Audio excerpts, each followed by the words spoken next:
사랑하는 과천교회 성도 여러분, 오늘 하루도 주님과 함께 말씀을 따라 사는 저와 여러분 되시길 바랍니다. 함께 기도하겠습니다. 날마다 말씀으로 우리를 새롭게 하시는 하나님, 오늘도 우리가 하루를 시작하며 주님 말씀 앞에 섭니다. 우리의 마음을 다하고 시간과 정성과 예물 드리며 주님 앞에 섭니다.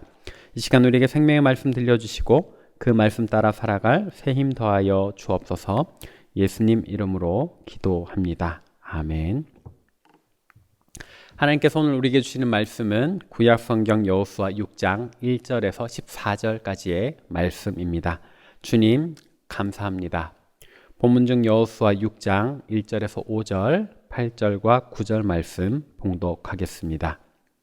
이스라엘 자손들로 말미암아 여리고는 굳게 닫혔고 출입하는 자가 없더라. 여호와께서 여호수아에게 이르시되 보라, 내가 여리고와 그 왕과 용사들을 내 손에 넘겨주었으니 너희 모든 군사는 그 성을 둘러 성 주위를 매일 한 번씩 돌되 엿새 동안을 그리하라. 제사장 7은 7 양각 나팔을 잡고 언약궤 앞에서 나아갈 것이요 7째 날에는 그 성을 7번 돌며 그 제사장들은 나팔을 불 것이며 제사장들이 양각 나팔을 길게 불어 그 나팔 소리가 너희에게 들릴 때에는 백성은 다 큰 소리로 외쳐 부를 것이라. 그리하면 그 성벽이 무너져 내리리니 백성은 각기 앞으로 올라갈지니라 하시매. 여호수아가 백성에게 이르기를 마침에 제사장 7은 양각 나팔 7을 잡고 여호와 앞에서 나아가며 나팔을 불고 여호와의 언약궤는 그 뒤를 따르며 그 무장한 자들은 나팔 부는 제사장들 앞에서 행진하며 후군은 궤 뒤를 따르고 제사장들은 나팔을 불며 행진하더라. 아멘. 오늘 본문 말씀 그 유명한 여리고성 대작전의 앞부분입니다. 이 여리고성 요단 서편을 정복하고자 하는 이스라엘 백성들의 첫 번째 격전지이며 결과론적으로는 이스라엘 백성들이 기적적인 승리로 가나안 족속들 완전히 혼비백산하게 만드는 그런 사건입니다. 특히 여리고성 전투, 이스라엘 민족이 칼 한 번 휘두르지 않고 승리했기 때문에 역사 속에서 무수히 회자됩니다. 어떻게 그런 일이 가능했던가 하는 학자들의 연구도 끊이지 않습니다. 실제로 오늘 본문 속에서 하나님께서는 직접 이스라엘 민족들이 어떻게 여리고성을 함락할 것인가에 대한 작전을 펼쳐 주십니다. 그런데 그 작전이라는 것이 너무 비상식적이에요. 오늘 본문 3절에 보니까 너희 모든 군사는 그 성을 둘러 성 주위를 매일 한 바퀴씩 엿새 동안 돌라고 하시고 마지막 7째 날에는 그 성을 7번 돈 뒤에 다 돌고 나서 큰 소리로 외쳐 부르라 하십니다. 성을 함락시키는데 그 성벽 따라 총 13바퀴를 침묵하며 돈다. 그리고 마지막에 큰 소리를 지른다. 이것이 정말 전쟁의 승리의 비결이라 할 수 있을까? 오늘 우리는 과연 이 말씀에 순종할 수 있을까? 그러나 본문 속 여호수아와 이스라엘 민족들은 정말로 그 말씀대로 순종했습니다. 그리고 여리고성 무너져 이들은 칼 한 번 휘두르지 않고 승리했습니다. 그래서 혹자는 이런 생각을 해봅니다. 당시에 이스라엘 민족 중에 여리고 성을 돈 군사의 수가 얼마나 될까? 민수기 1장을 보니까 레위 지파를 제외하고 20세 이상 된 전쟁에 나갈 만한 남자 수를 계수한 것이 60만 3,550명입니다.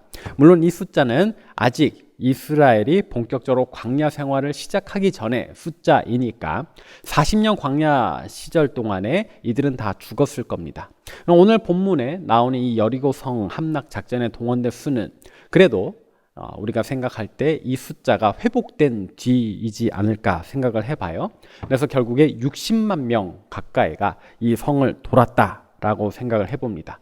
그래서 학자들은 이런 재밌는 상상도 해봅니다.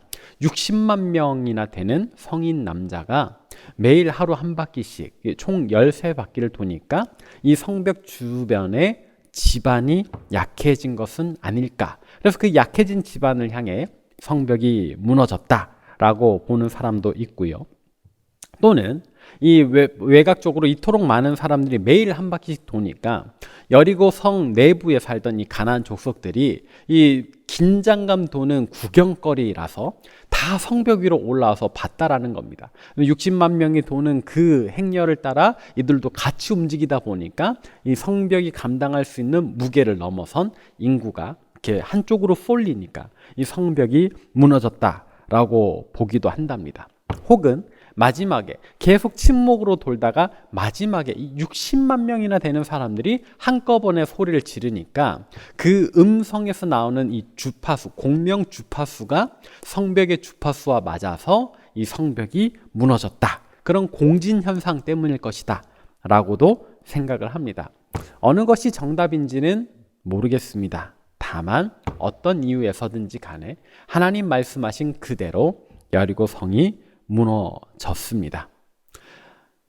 오늘 이 기적 같은 승리에 있어서 우리가 본문 속에서 주목해 보아야 할 것은 무엇인가? 과연 여리고 성에 무너진 그 자체일까? 아니요.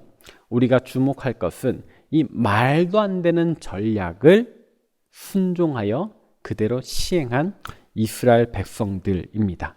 저들에게 가장 중요한 언약궤마저도 이 행렬 안에 포함시켜서 엿새 동안 하루에 한 바퀴씩, 그리고 마지막 날에는 7바퀴나 도는 그 긴장감, 심장 멎을 것 같은 그 긴장감 속에서 이들은 순종했다라는 겁니다.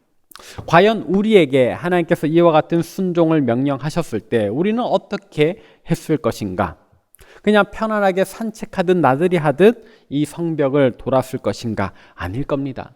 성벽 위에서 어떤 공격이 날아올지 모르는 긴장감, 그 터질 것 같은, 그 심장 멎을 것 같은 불안함에 사로잡히지 않았을까? 아마 이 당시 이스라엘 백성들도 마찬가지였을 겁니다. 죽음의 공포와 두려움이 엄습해 왔을 겁니다. 그러나 이들은 그 모든 긴장을 이겨내고 끝내 주어진 명령을 수행했다. 과연 저들은 어떻게 그럴 수 있었을까? 그 마음속에 의심은 없었을까? 한 사람 한 사람의 마음이 기록되어 있지 않기 때문에 우리가 다만 짐작할 수밖에 없겠습니다만, 중요한 것은 무엇이다? 그들은 이 명령을 잘 수행해냈다. 끝까지 수행해냈다. 그런 믿음이, 그런 순종이 오늘 우리에게도 있기를 소망합니다. 오늘 우리가 살아가는 삶의 자리에서도 우리를 두렵게 하고 무섭게 만드는 세상 일이 얼마나 많습니까? 또 하나님을 의심하게 만드는 일도 얼마나 많습니까? 그러나 그런 불안함에, 두려움에, 긴장감에 지지 맙시다. 의심하지 말고, 우리 하나님을 의심하지 말고. 마태복음 14장에 보니까 의심하여 결국 이 불안한 긴장감에 사로잡히는 이가 한 사람 나옵니다. 그의 이름은 베드로.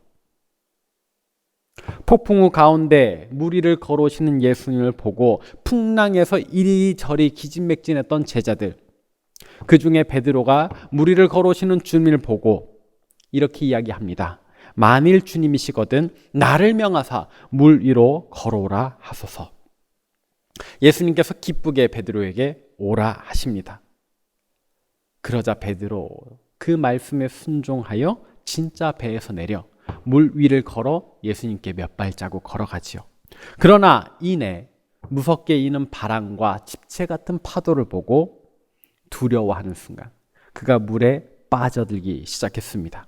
그때 예수님께서 베드로를 꾸중하시며 이렇게 말씀하셨습니다. 마태복음 14장 31절, 예수께서 즉시 손을 내밀어 그를 붙잡으시며 이르시되 믿음이 작은 자여 왜 의심하였느냐 하시고.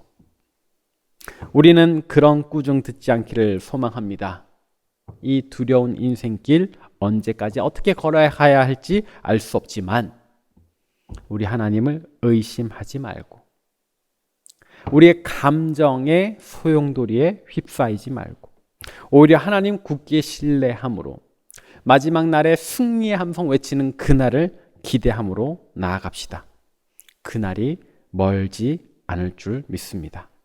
오히려 그날에 우리의 함성 소리를 통해 온 세계가 하나님의 살아계심을 깨닫게 될 줄 믿습니다. 하나님께 영광 돌릴 줄로 믿습니다. 그런 믿음 가지고 오늘도 우리에게 주어진 인생 순례길 잘 걸어가는 저와 여러분 되시길 바랍니다. 함께 기도하겠습니다. 사랑의 하나님, 은혜를 감사합니다. 오늘 말씀 통하여 우리가 매일 마주하고 걸어가야 하는 인생길, 두려워도 불안해도 하나님 의심하지 말고 오히려 신뢰하며 힘있게 걸어가야 함을 다시 한번 기억합니다. 우리가 결단하고자 합니다. 죽음의 공포를 마주하고서도 주님 명령하셨으니 믿음의 순례길 끝내 완수하기를, 마지막에 승리 함성 외치는 그날을 고대하게 하여 주옵소서. 주님, 우리의 연약한 믿음 붙잡아 주셔서 단 하루도 넘어지거나 무너지지 않고 주님 명령하신 신앙 순례길 완주하는 주의 복된 백성들 되게 하여 주옵소서. 복을 빕니다.